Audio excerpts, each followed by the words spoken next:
এক ফোঁটাও তেল নয়, তবুও পোলাও হবে নরম ঝরঝরে আর দারুণ সুগন্ধি।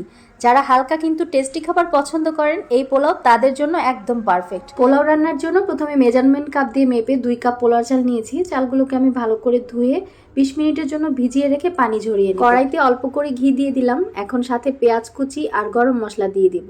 একটু ভেজে নেওয়ার পর এখানে আদা রসুন পেস্ট অ্যাড করে দিব 1 টেবিল চামচ। আপনারা হয়তো বলতে পারেন ঘি দিয়েছেন কেন?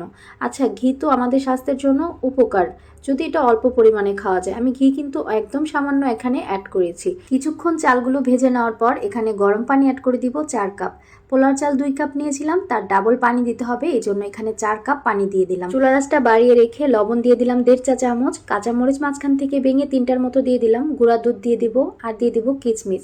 তারপর চুলার আঁচটা মিডিয়ামে রেখে দেব। 2 ফোঁটা কেওড়া জল দিয়েছি। এবার চাল আর পানিটা শুকিয়ে সমান সমান হয়ে গেলে ঢাকনা দিয়ে ঢেকে এটাকে 20 মিনিটের জন্য দমে রেখে দিব।